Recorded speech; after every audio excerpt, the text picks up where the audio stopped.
Hey, this is TJ, back again with another episode of the Gray Area Podcast. As always, here with my co-host, Mchezo Bwana. Mchezo, how you doing today? I'm doing good, man. All right. So today we decided to talk about mental toughness and why it's important. Um, Everybody has their own definitions of mental toughness, so we'll just go with ours real quick. I think mental toughness is something that you have to work on and build up to, and you know, it's a process. It's more of a process than anything. Some people are born mentally tough, some aren't, but it helps you overcome obstacles and kind of push through the negativity of life. So that's kind of in order to achieve your goals. That's kind of what I think it is. What about you? I think mental toughness is the ability to bounce back from adversity, the ability to face your fears and overcome your fears, get out of your comfort zone, the ability to improve, admit when you are wrong, and correct behavior. And I think it has a lot to do with your belief in yourself and self confidence also. Right. Yeah. And you know, we talked about this on the Positivity podcast. I think yesterday, or a couple of days ago. But you know, positivity. You can't have mental toughness without a little bit of positivity. I always thought positivity was the base, but you know, examples of mental toughness. Obviously, David Goggins. He's a popular one right now. He was a Navy SEAL. He had to go through SEAL training 3 times in incredible amounts of pain. Obviously, it's one of the hardest things a person can do is go through SEAL training. He's one of mine, and you're familiar with him as well, correct? Yes. Okay. But, you know, I wanted to ask you, who are a couple other people that you consider mentally tough? Oh, I say like Malcolm X was mentally tough. He seemed mentally tough. Mm-hmm. Donald Trump seems mentally tough. Um, Mm-hmm. Guy John Henry Clark, he seemed mentally tough. Who's Well, John Henry Clark? John Henry Clark was a like a black philosopher, thought leader, historian, like a scholar, Mm-hmm. a black genius and just a great mind throughout history for black people. Mm-hmm. Um, Donald Trump kind of surprised me why you think he's mentally tough, but I guess all these guys, what they have in common is they're going up against, uh, you know, huge amounts of people that really don't want to hear what they're saying, and they still keep doing what they're doing. You know, I'm sure, you know, Malcolm X didn't feel like, you know, he didn't feel comfortable all the time. He probably felt uncomfortable most of the time. Same with Donald Trump, and I'm guessing with John Henry Clark as well, right? Because he's voicing unpopular opinions, Well, I guess he would right? only be voicing unpopular opinions to coons and racists. But yeah, I can get your point. Yeah, I mean, he had opposition, right? Right. And more than just a little. Yeah. But another thing is, Trump. In reading some of his books, Trump, just like Malcolm X, they had adversity they had to overcome.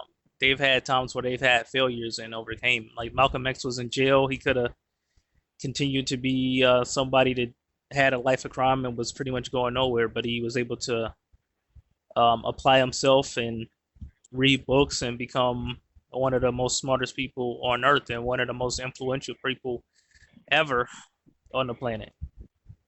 Hmm. I agree with that. Um, yeah, Just like I Caesar, mean, you look at Caesar, you look at Alexander, you look at a lot of people. Not to say a lot of these guys are the best people in the world morally, but hmm they were mentally tough because they were able to overcome adversity. You look at Hannibal, people like that. Um, Einstein, I would say Einstein was a mentally tough person. well, you know, I got one is Marcus Aurelius, right? This was also going to be one of my was it references for people to look up. So he was a Stoic. You know what Stoicism is? Yeah, Yeah. Okay. So for those who don't know, Stoicism is looking at things objectively, not putting too much emotion into them, and seeing the obstacle as an opportunity to improve rather than an obstacle. Right? That's mental toughness. So I think he was mentally tough. We've talked about this before. I think Chadwick Boseman is mentally tough, not just for the industry he was in, but because he didn't tell anybody about his cancer, besides maybe his family. And and we've talked about this before. There's theories on that. We can't really speak on it. We don't know why he did that. But just to hide something that huge from people for 4 years, I mean, you have to be mentally tough. Because I'm sure sometimes he just wanted to be like, he's tired, he's hurting, and he just wanted to tell someone. But he didn't. So his reasons for that, I don't know. Maybe I think, he was able to get strength from his family. Maybe that's another way you get mental toughness. It's from other people supporting you. sure, and if you think, anybody who thinks that anybody else in the world succeeded just on their own without any help is fooling themselves. So we talked about this before, you know, surrounding yourself with people who are on the same page or who are going to support you. They can be, I don't want to say crutches because that sounds negative, but, they could be crutches, when you need them for mental toughness. Mental toughness is something that you got to work at. It's not something you're necessarily born with. And you have to understand that if you're doing something like, I don't know, like I can't do 25 pull-ups, right? So if I go out tomorrow and I can't do 25 pull-ups, I shouldn't be upset. I have to realize it's a process. That's part of mental toughness as well, is patience. Well, You know, yeah, I can agree with that. Patience is a part of mental toughness. Now, one thing I did want to add on here that you said that you don't think we're born mentally tough. That can be disputed because if you ever look at um, a baby is learning to walk, a baby hmm falls down, and a baby doesn't even think twice about trying to get back up and learn how to walk. yeah, The world yeah, and that's around a great them point. Yeah, kind of seems to put their limitations on people because kids are pretty much born without limitations. I agree 100% with that. Is the world is what puts the walls up in your mind. Right, and you What you're buy into exposed them. to, A lot of times people right? buy into them. Right, and there comes a certain age where you can choose to have those walls up or not. But that doesn't come until much later, where those walls are pretty thick. And if you choose to get rid of them, it's going to take work. It's going to be uncomfortable. And I think the biggest fear, and it's such a simple fear because it's all mental. The biggest fear people have, that is the biggest wall or obstacle that they have, um, is overcoming uncomfortability, or they just want to be comfortable all the time. We talk about this all the time. It's such a simple thing, just being uncomfortable. But as far as Well, being so how uncomfortable do you? takes work also. Beg your pardon? Being uncomfortable takes work also. And sometimes it takes energy, and sometimes people don't have the energy and the focus to maintain the action to get things done and to go through with the actions. But one thing about Right. staying mentally strong is I said it before is reminders because sometimes we forget. So you have to be consciously aware and set up reminders so that you pretty much get until you get to the point where it's a habit to think positively and actually tell yourself no. If I think a thought of doubt or worry, correct that to something where I tell myself I can do it, it will work out. And like I said, it Right. takes a conscious effort, and you're gonna have to remind yourself because there's many distractions from other people and current events and just a lot of different things, bills.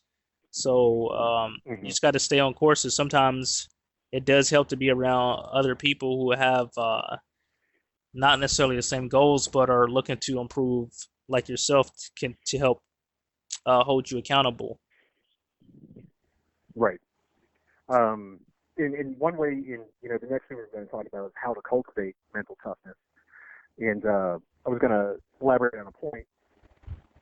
Um, you ever notice how kids that grew up in really really bad circumstances somehow just nothing phases them because they've already been through shit, right?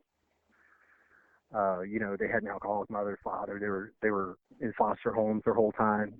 This breaks some people and it makes some people stronger. right? Now, I think one way to cultivate, and they talk about this all the time if you read these self-help books, things of that nature, one way to be successful is you have to be comfortable being uncomfortable. So one way to cultivate mental toughness is, well, kind of deprive yourself of things sometimes. You know, do things the hard way instead of the easy way. I mean, simple things, really simple things. Like instead of, pretend your dishwasher's broke one time. Just wash everything by hand. I mean, that's a simple way. Humble yourself a little bit and realize that maybe these things aren't going to be there all the time. If you could walk someplace instead of using your car, try it. Pretend like you don't have a car, and, deprive yourself of things that you don't absolutely need, and you'll kind of understand that you are stronger than what you thought you were. So do you think you're mentally tough? I think I can be. I think it's inconsistent. I'd rather be a lot more Well, it's a consistent, yes but or at the no. times that It's a yes or no question. Yes or no, do you overall, think yeah. you're mentally tough? Do you think Overall, yes. do you think the majority of America is mentally tough? No. And why do you say that? I just see it too much.